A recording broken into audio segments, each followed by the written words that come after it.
So we want to look at something very critical. We call it prospecting cold market. But I want to vary a little bit so that we also do warm market. I will distinguish the two, because I know there are many people who are also not yet very good on warm market, but I will major more on cold market. Now you realize that if you are able to prospect a lot, that is a link up with new people and build rapport with them, then you are able to, in a very big way, sponsor many people.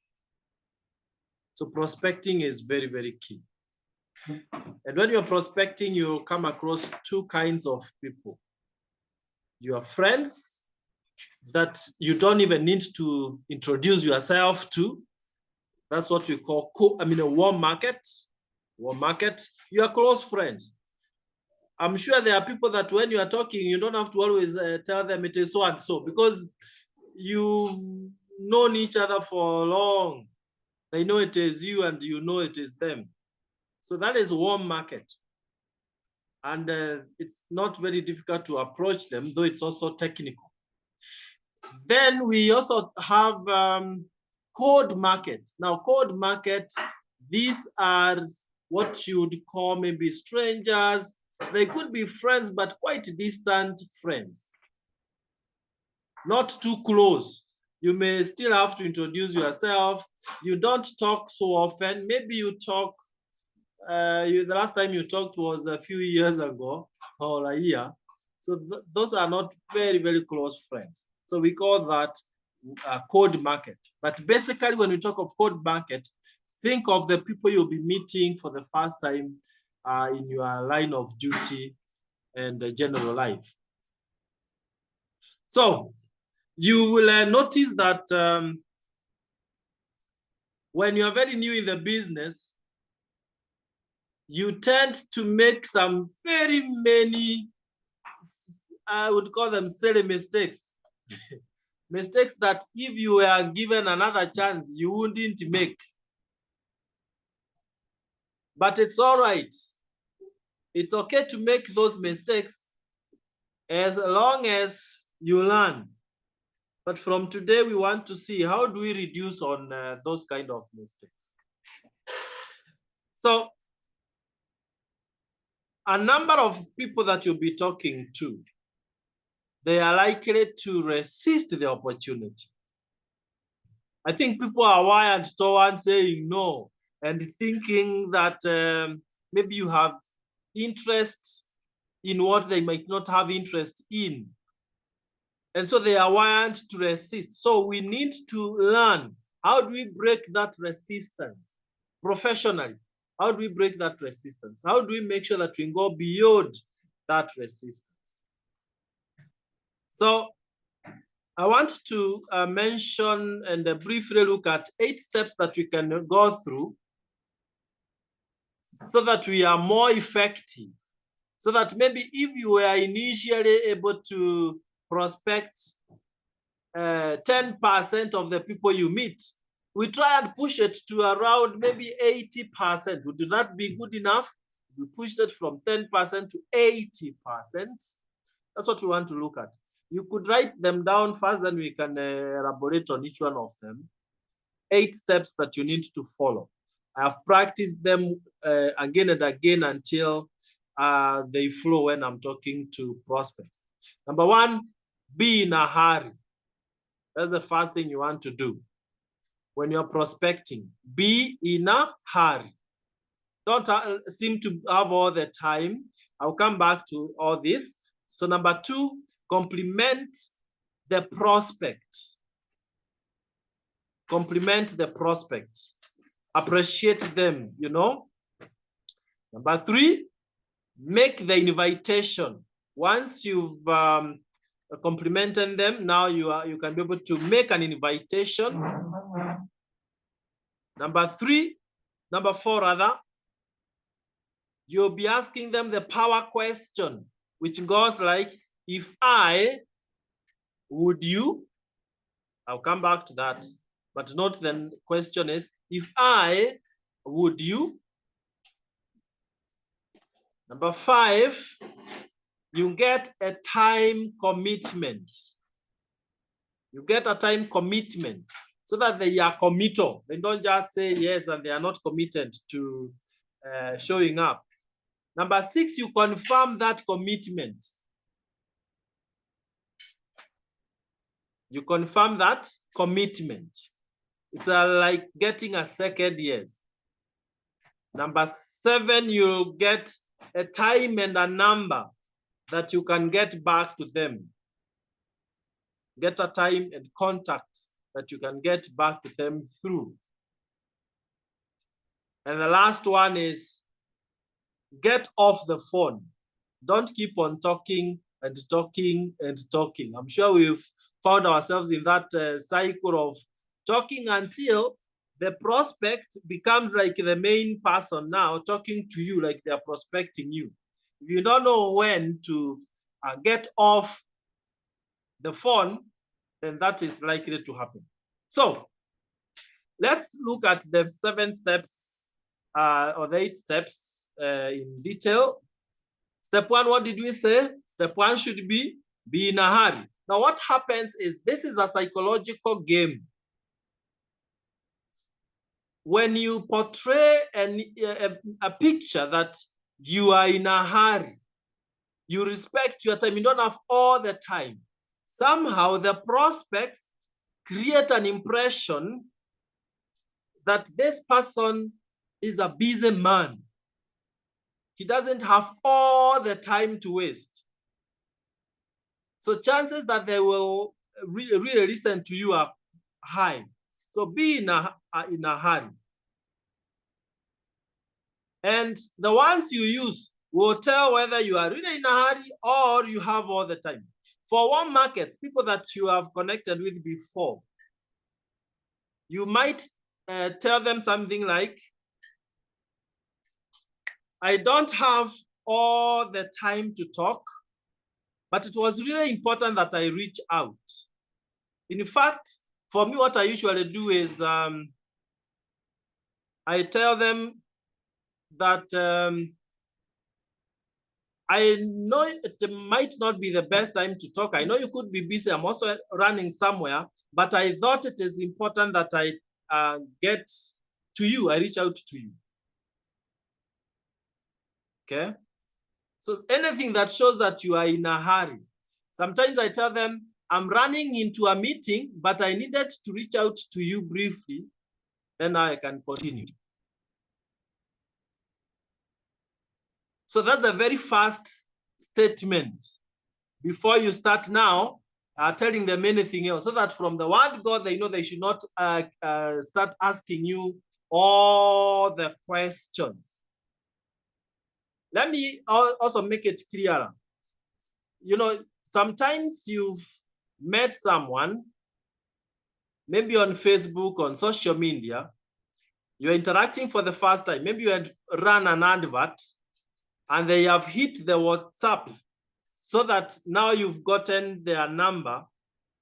And let's say this is maybe Dr. Malusi who has clicked my advert, so I've gotten the message. And I would say something like this.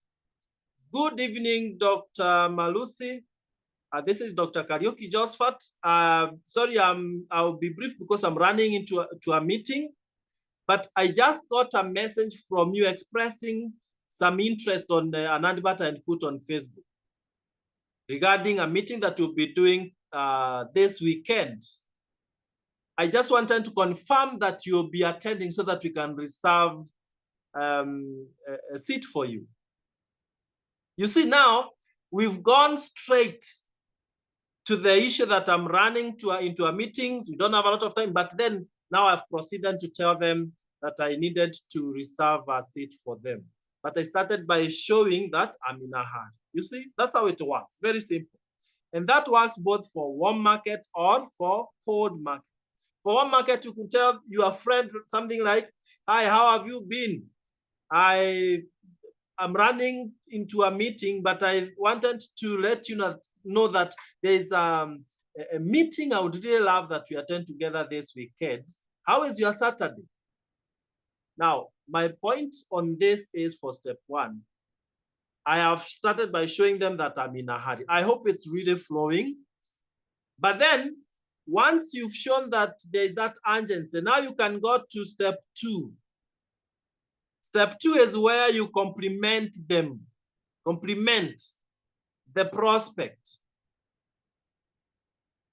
So if it's a warm market, a friend that you know each other, maybe you schooled together, you can tell them, hi, Adri, how have you been? Long time. Now I'm running into a meeting, but I wanted to share something with you. We've always looked at opportunities that we can grow together with. And then now you can continue. You've first prospected, you've complimented him, that you've perhaps had a long time relationship. Or, you know, as a renowned leader, I thought I could reach out to you before I start a business I want to start. So you compliment them. Or you've been very successful in business, and I wished to consult you before I start some business. So you always compliment them. There's not much difference with the cold market. But if it's a cold market, someone you've met for the first time, you've interacted a little bit, you can tell them, wow, you sound sharp in terms of entrepreneurial mind. You sound sharp in terms of entrepreneurial mind. What do you do? What do you do for a living? So you are first complimenting them so that by the time you are talking about the opportunity you have, they already feel uplifted and esteemed. Or you've always given me some nice advice whenever I want to start something new. Then you move on. So that is the second step, complimenting. But the bottom line here, great leaders, is let the compliment be sincere. If it's not sincere, it's going to backfire. Right? Now, once you've done the first two steps very well, the third one is not very difficult, and that is inviting them. And when you're inviting, you can use either direct approach, I'll mention what it is, indirect approach, or the third one is super indirect approach. So let's look at some of the approaches you can use. I love when I had engaged someone, and you see, when you are engaging a prospect, you listen very carefully. So let's assume that this prospect had mentioned that they are so tired of their job that they want to change their job, or they want to quit their job. They are so tired. So now at this point, you ask them a question like, when you told me that you feel like quitting your job, were you serious or you were just kidding? And they'll tell you, yes, I was very serious. Then now you can go ahead and tell them, I have seen something that could help you to transition from the job without jeopardizing your financial status. Look at how it flows so nicely. Or when you told me that you were looking for another job, were you serious or you were kidding? And they'll tell you, I'm honestly looking for another job. And then now you can go ahead and tell them, you know, I have seen an opportunity that we could do together for some higher pay or additional income. So this stems from what you had discussed earlier. So that tells us, friends, that when you are prospecting, when you are connecting with the people, you must really be very good in listening. Otherwise, you will not be very successful at the invitation part. Okay. Or you can tell them, our company is expanding in your area. Would you be interested in being part of us as we advance or expand in your area? So all these are forms of inviting them to the meeting. And they are direct. But then we also have indirect ones, where you are inviting them, but not directly. Something like, I have just started a new business, but before I really venture into it, I would love someone like you who is experienced to have a look at it and advise me. You see what you are doing? You are asking them to look at the business so that they can advise you, but indirect, in other words, you are not really looking for the advice. You just want them to have a look at the opportunity. I remember one of us here, without even naming names, he was inviting his lecturer.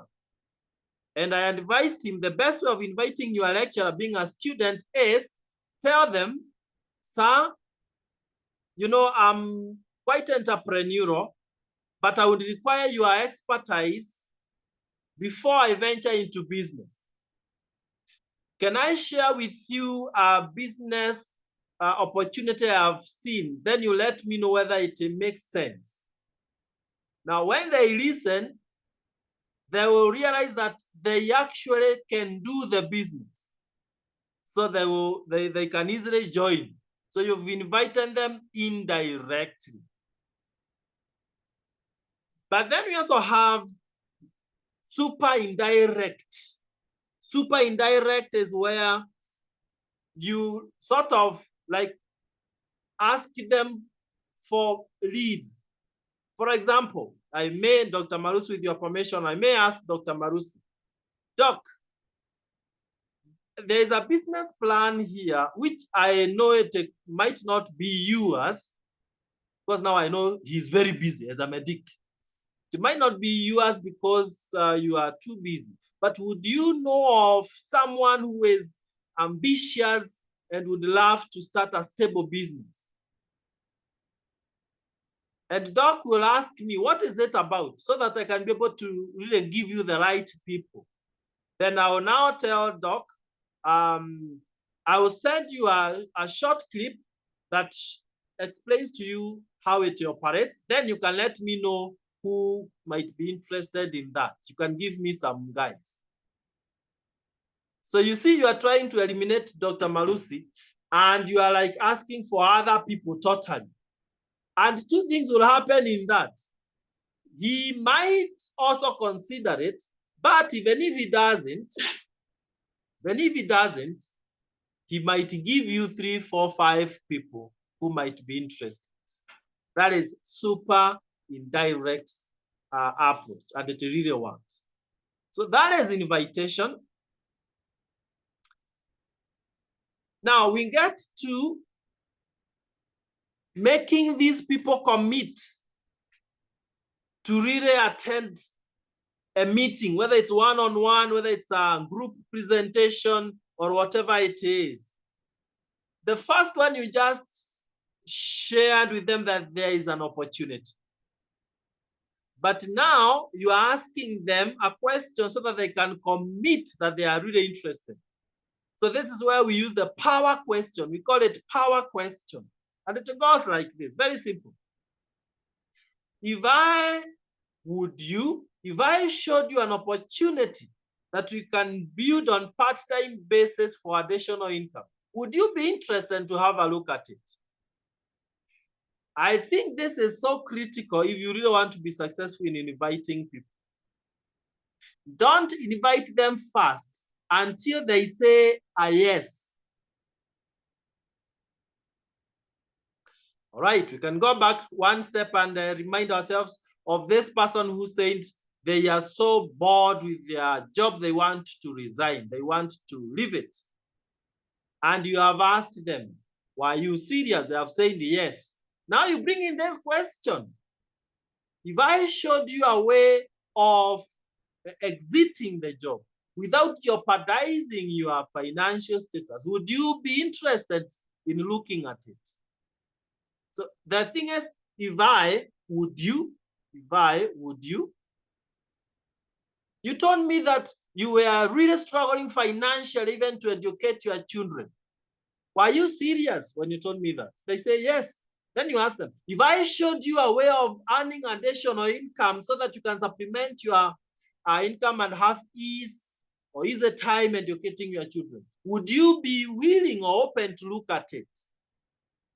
I know I have really tried to dwell on that for some time, because this is really what makes it possible for them to be open to look at the opportunity. Only when they say yes, will you go ahead and now do the invitation. Have you gotten some people asking you, what is it all about? Now, the approach is the same here. You tell them, if I shared with you a 4-minute video explaining exactly how it works, would you be open to listen to the 4-minute video? And personally, I use that a lot because at Superstars team, we have a wonderful 4-minute video that you can share with friends out there. And you know what? Because it's too short, only 4 minutes, they even listen immediately. And they get back to you, they tell you, wow, sounds very interesting. I would love to know more. And that is what you want to hear.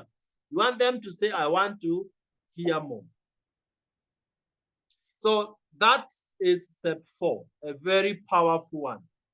If I showed you XYZ, would you be open? Now, you've gotten a confirmation there, but we want to now solidify that confirmation so that if they were not so serious with the confirmation, we can now take it deeper. And so step 5 is where now you get a time commitment. They have accepted that if you send them the 4-minute video, they will be able to watch. Now you ask them, so if I sent it now, if I sent you the video now, when do you think you could watch it, or you will have watched it? Now you are asking them to think about their schedule. You're asking them to be serious with what they are telling you. Okay? If I shared with you a full presentation, which is 20 minutes, by when would you have watched it? And they will tell you, I will have watched it by this time or the other. So now you get a further confirmation where now you tell them, they have told you they will have watched by tomorrow morning. So you now ask them, so if I called you tomorrow afternoon, you'll have watched it for sure? You might feel like you are really pushing your prospect too much, but really you are just becoming very professional. You are increasing the chances that they will go through the entire process. They don't just tell you yes for the sake of telling you. So they will tell you, yes, I will have watched it by then. They talked of they will have watched in the morning. So what do? We ask them now the specific time that you can call them in the afternoon. So you'll ask them, so what's the best time and phone number that I can call you tomorrow afternoon so that we can discuss. Now, at that point, what you are doing is you are asking them to diarize, because you are specific now on the time. So they will give you, they'll tell you, yeah, you can call me through this number that we are conversing with, or if it was physical, they will now give you the phone number that you can call. And then they will tell you, you can call me at 1 p.m. tomorrow. Now, when they do that, you just confirm that you call them at that time and you drop off the phone. You get off the phone. So you tell them, cool or great, thank you so much for your time. Then I'll call you tomorrow at 1 p.m. sharp. See you then. Wow. Wow. That way, you will have increased the chances of getting the prospect from the very initial interaction all the way to maybe attending the presentation or listening to a video or whatever it is. In the event where you want to invite them for business presentation, like now tomorrow we have a business presentation at 1, and they have confirmed that they are available tomorrow at 1. You just try to really confirm that their arrival time, that be seated by 12:45 tomorrow, right? And for me, I even tell them, if you are late, then you might not go in.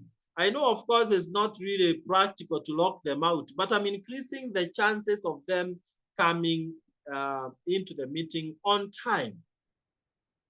So I don't want to go into the other skills, like, yes, they have attended the meeting, you've presented to them, or it's a one-on-one, you've presented to them, and then the next step will be follow-up, closing fast so that they can join. And if they don't join, you do follow up so that they can pay up later. And once they have joined, you do the business launch and so on and so forth. But I really wanted us to gain that skill of prospecting and inviting the prospects. All said and done, as I conclude, friends, you really must have a lot of confidence. The whole thing is dependent on your confidence. How confident are you as you talk to people out there? Then you need to have some resilience, so that if some people don't really say yes to the opportunity, you don't give up, you don't feel embarrassed. Always remember, you have what they don't have. You have what they really need. In fact, think about it. In our business, we have issues to do with the health, wealth, lifestyle. People need these things out there, and you have them. It's like someone seeking for a job and you are offering a job. How can you be scared or afraid of telling people you have a job? Now, in our case, we are not giving jobs, but I'm using that analogy to show you the confidence that you should have.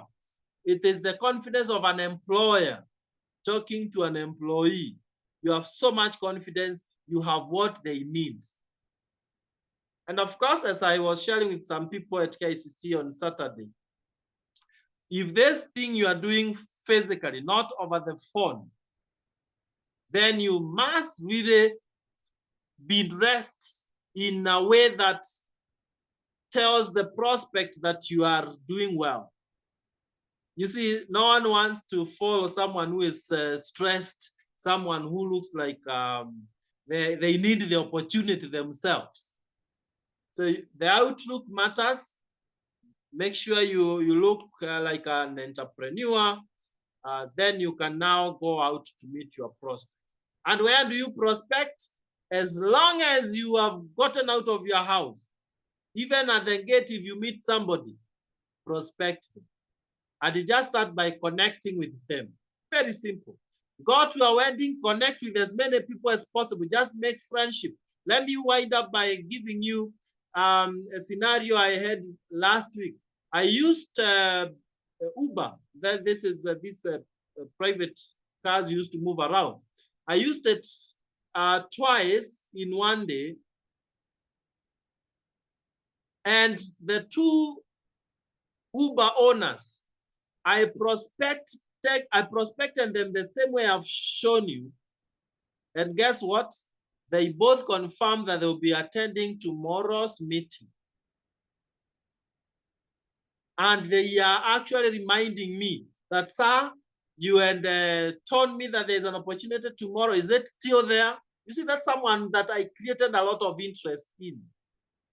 One of them told me, you know, I had a good job, but then the company just collapsed a few months ago. I had to start this Uber business. I have several degrees, but then you see, I have to still look for a way of surviving. And I told him, I think it's a divine connection that we have met, because I'm looking for ambitious people who want more out of their lives. And if you are serious with what you've just told me, then I will invite you for a meeting I will be having on Wednesday at 12:45. Cool? And he was very excited. So I told him I will send you the details. It will be right here in town. I'll send you the details. And the following day, I did the same. And so he's coming tomorrow for the meeting. That's how you use the steps. The beauty is, once you've mastered that process, you'll never run out of prospects. You see, when you start the business, immediately you go talking to your friends. What about after you've talked to all your friends in your phone book, if it were possible? You survive by reaching out to the people you're meeting on a daily basis. And you know what?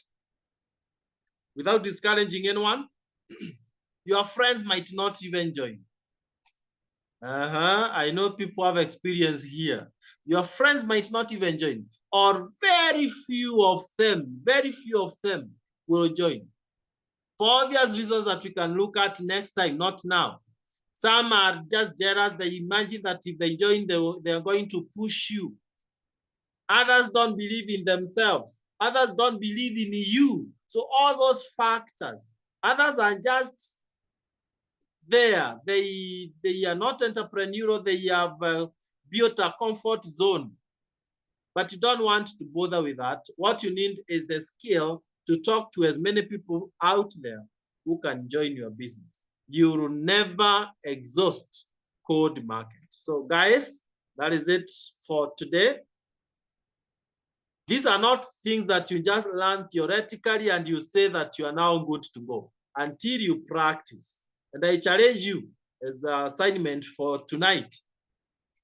Tomorrow, practice the scripts I've given you with the people you are going to meet tomorrow. Just do it. And it will surprise you that it really works magic. So thank you so much. God bless you. I expect that this month of June, we are going to triple our sponsoring. That's why we brought this topic early in the month, so that those who have the will, those who have the desire, you can go full throttle. What can make you not to sponsor even 30 by use of both warm market and cold market? Thank you so much. God bless you. God bless your families, and see you at the top.